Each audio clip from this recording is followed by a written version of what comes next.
የስቅለት በዓል በኢትዮጵያ ኦርቶዶክስ ተዋሕዶ ቤተክርስቲያን እምነት ተከታዮች ዘንድ በተለያዩ ስፍራዎች በደማቅ ሃይማኖታዊ ስርዓቶች ተከብሮ ውሏል። በተለይም በ4 ኪሎ ቅድስት ሥላሴ ካቴድራል የኢትዮጵያ ኦርቶዶክስ ተዋሕዶ ቤተክርስቲያን ፓትርያርክ ብፁዕ ቅዱስ አቡነ ማትያስን ጨምሮ የሃይማኖት አባቶችና ምእመናን በተገኙበት በተለያዩ ሃይማኖታዊ ስርዓቶች ተከብሯል። በእምነቱ አስተምህሮ መሰረት ስቅለት ማለት የሰው ልጅ እንደገና የተወለደበትና ምሕረትን ያገኘበት ስለመሆኑ የእምነቱ ተከታዮች ያነሳሉ። ክርስቶስ ያለ ኃጢአቱ የሰው ልጆችን ለማዳን ሲል አስከፊውን መከራ ተቀብሎ ቤዛ የሆነበትና ለሰው ልጆች ፍቅር ሲል በጽናት መቆምን ያስተማረበት ነው ይላሉ።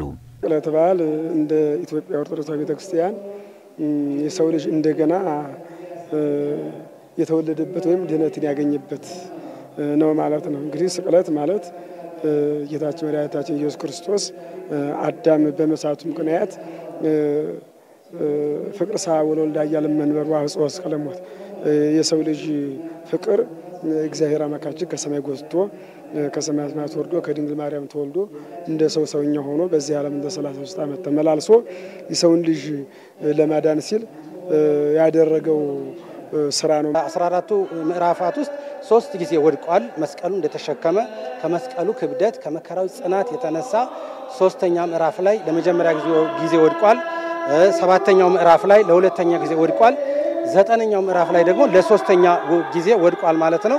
እንዲህ እያለ በየአንዳንዱ ምዕራፍ ታሪክ እየሰራ ወደ ቀራኒው ወይም ወደ ጎልጎታ ወደ የሚሰቀልበት ቦታ ነው ሄደው። ስቅለት ክርስቶስ ለሰው ልጆች ያለውን ፍቅር ለመግለጽ ሲል የከፈለው ቤዛ በመሆኑ ይህንን ማርያ በመከተል ፍቅርና ትህትናን አንዱ ለአንዱ ማሰብን ልንማር ይገባል ያሉት የሃይማኖት አባቶችና ምእመናን፣ ይህ ደግሞ ዝቅ ብሎ ለሌሎች ማገልገል በመሆኑ የክርስቶስን ፍቅር እርስ በርስ በመገላለጽ ልንተገብሮ ይገባል ብለዋል። የጌታን ስቅለት ስናስብ መታገስን፣ ማስታረቅን እንዲሁም አንድ መሆንን መተባበርን መማር ይኖርብናልም ነው ያሉት። አምላካችን እግዚአብሔር ለሰው ልጅ ካሳው ነው ራሱን ዝቅ አድርጎ ቀርቦ ፍቅርን ገልጾ የሰው ልጅ ያለ ምንም ነገር እንዳዳነ ሁሉ የሰው ልጅ ከዚህ እንማረው ትህትናን፣ ፍቅርን፣ አንድነትን አንድ ለአንዱ ማሰብን ነው። እኛም በዚህ ዘመን ስኖር የሰው ልጅ ማንኛውም ቢሆን እንኳን በእምነቱ ውስጥ ያለ በእምነቱ ሰው በሰዋዊነቱ ተደጋግፎ ተመካክሮ ተሻሽሎ እንዲኖር እግዚአብሔር አምላካችን ከዚህ ከስቅለቱ እንማር ይሄን ነው። ከኢየሱስ ክርስቶስ ትዕግስትን ምንድነው ትዕግስትን የምንማረው? እርሱ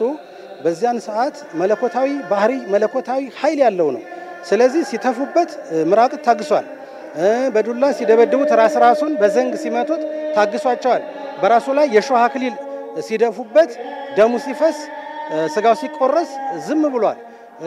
እንደዚሁም ደግሞ ሲገርፉት ሲገፈትሩት ይህን ሁሉ ታግሶ እንዳውም ይቅርታ ጭምር ነው የጠየቀውና ከሱ ደግሞ ይህንን የትዕግስትን ባህሪ እንለማመዳለን ማለት ነው። ክርስቶስ የዓለም ጌታ ሆኖ ሳለ ዝቅ ብሎ ለመስዋዕትነት ራሱን ማዘጋጀቱ ከራስ በፊት ሌሎችን ማስቀደም ነው ያሉት ምእመናን በእያንዳንዱ የዕለት ተዕለት ሕይወታችንም ውስጥ ታናናሾችን ዝቅ ብለን ለማገልገል ራሳችንን በማዘጋጀት ቀኖናውን መከተል እንደሚያስፈልግ ተናግረዋል። እሱ የዚህ ዓለም ንጉስ ነው ያለ ከስበታች ያሉትን የስም ፍጥረት እግራቸውን አጥቧል።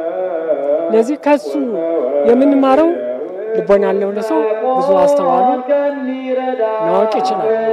ሁሉ ጊዜ የሰው ልጅ አናስተውልም እንጂ ክርስቶስ እየቻለ የአይሁድን ግርፋት ዝም ብሎ እንደተቀበለ እያወቀን መከራ መቀበል አለብን ለወንድሞቹ ብለን ብዬ አስባለሁ። ፍቅሩን የገለጸው ለኛ ያለውን ፍቅር ራሱን አሳልፎ በመስጠት ነው። ስለዚህ እኛም ራሳችንን አሳልፈን በመስጠት ራስ ወዳድ ወይም ለኔ ማለት እንትተን ራሳችንን ለሌላው ለወገናችን አሳልፈን